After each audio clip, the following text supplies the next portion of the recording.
Hello, my friends. Welcome back to Fluent English. I'm Mohammed. Today, we will talk about one of the biggest problems in language learning, translating in your head. Many learners tell me, Mohammed, I always translate. First, I think in my language, then I try to change the words into English. It is slow. It is stressful. I forget words. Maybe you feel the same. Maybe you want to stop translating, but you don't know how. In this episode, I want to give you something very special, new ideas and new techniques to start thinking in English today. Let's begin. Okay, let's start with why translation is a big problem. Scientists who study the brain say that we have two systems of thinking. One system is fast and automatic. It works quickly. It works without stopping.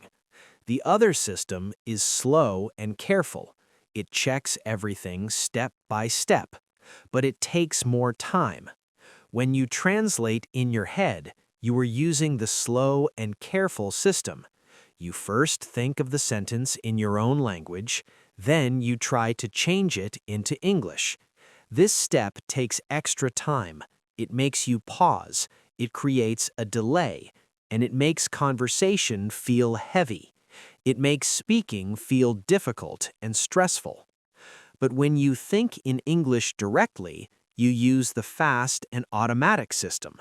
It does not stop to check every single word. It does not move back and forth between languages. It simply speaks. It is quick. It is natural. It feels light and easy. Imagine this. You are sitting in a cafe.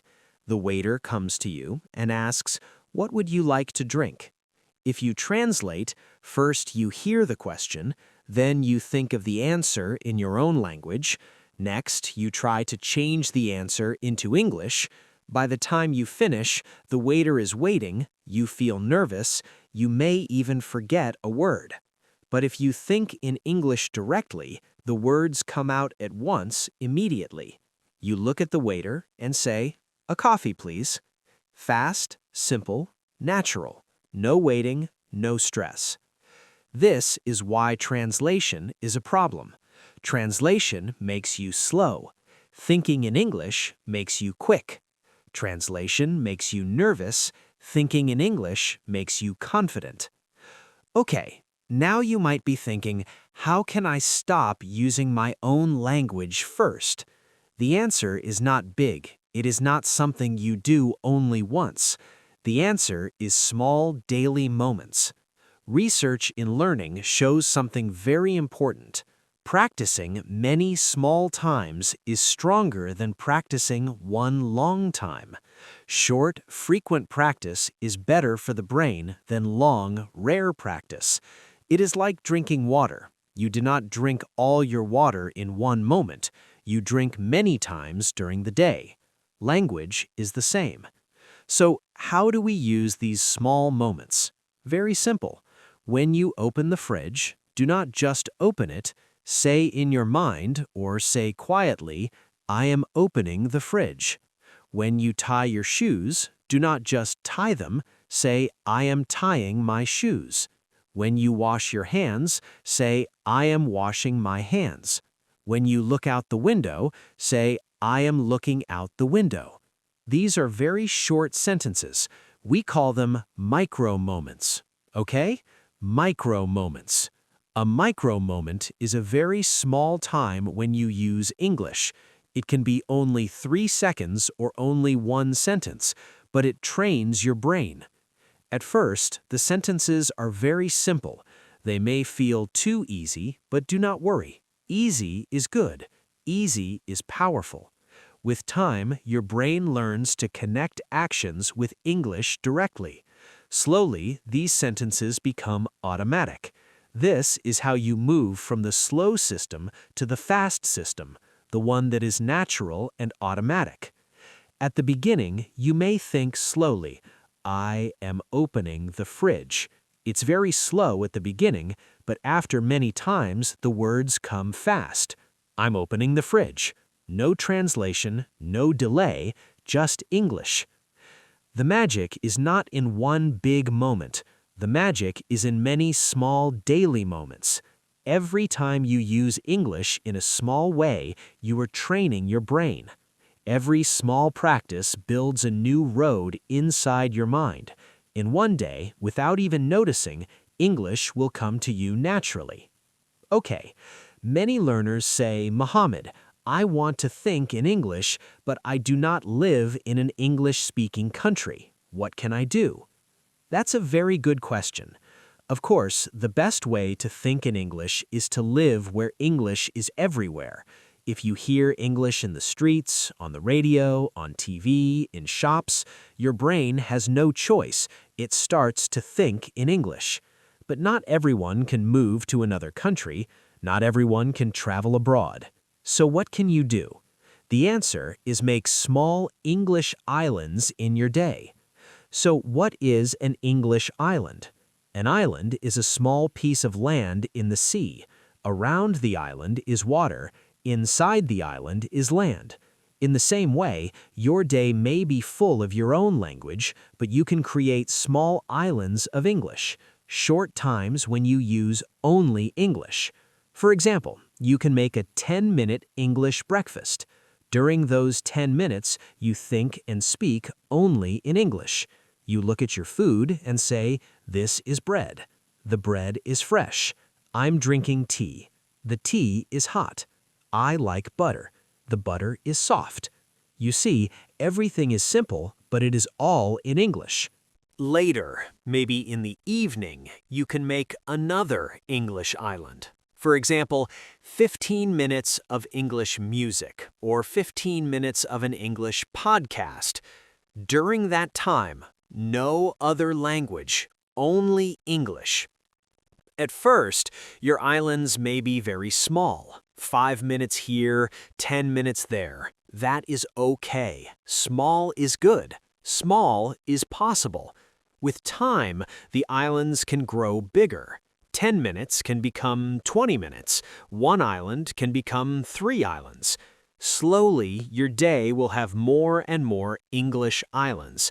And the more islands you build, the less you will translate, okay? The more islands you build, the more natural English will feel. So remember this, you do not need to live in London or New York to think in English.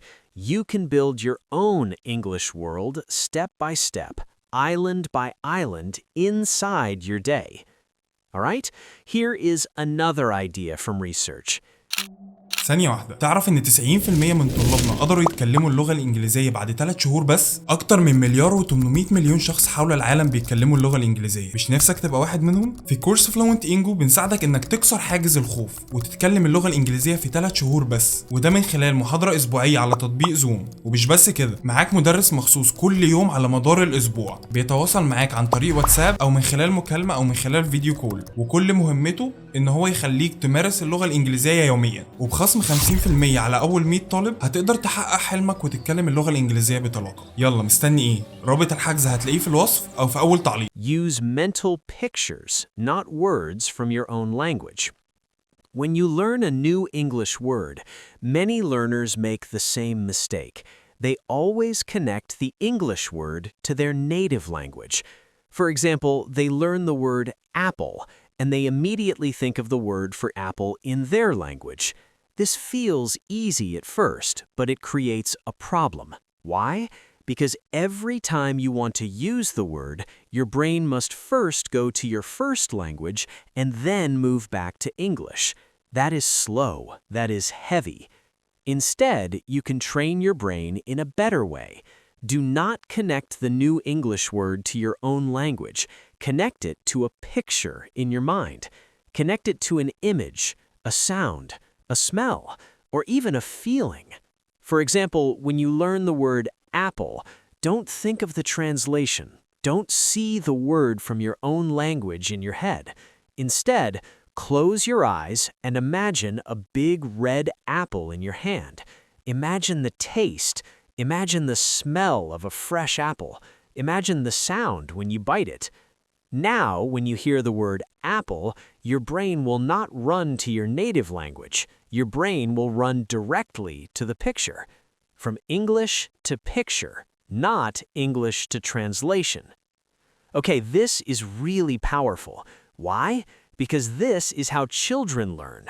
A child does not learn the word dog by translating. A child sees a dog, hears the word dog, and the connection is made. Here's another technique. It may feel strange, but talking to yourself is a very strong method. Psychologists call it self-talk.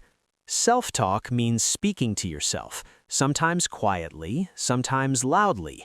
You can say, "Now I am walking to the bus," or "I must remember my keys," or "Well done, I finished my work." You are your own English partner. You are your own English teacher. This is free, it is private, and it is very powerful. So let me give you a simple plan you can use for 1 week. In the morning, create a short English island at breakfast. Think in English only.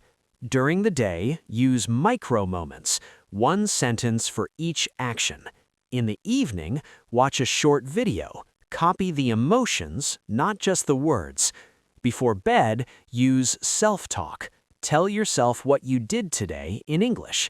This plan is not long, it is not difficult, but if you do it every day, you will notice a change. Your brain will start to connect English with life, not with translation. So, my friends, remember this. Translating is natural in the beginning, but it is not the end. You can move beyond it. You can build new roads in your brain. The more you connect English directly to actions, pictures, and feelings, the faster you will think in English. The more you practice, the more automatic it becomes. Okay, thank you so much for listening to Fluent English. I'm Mohammed, and until next time, keep practicing, keep learning, and keep believing in yourself. Bye for now.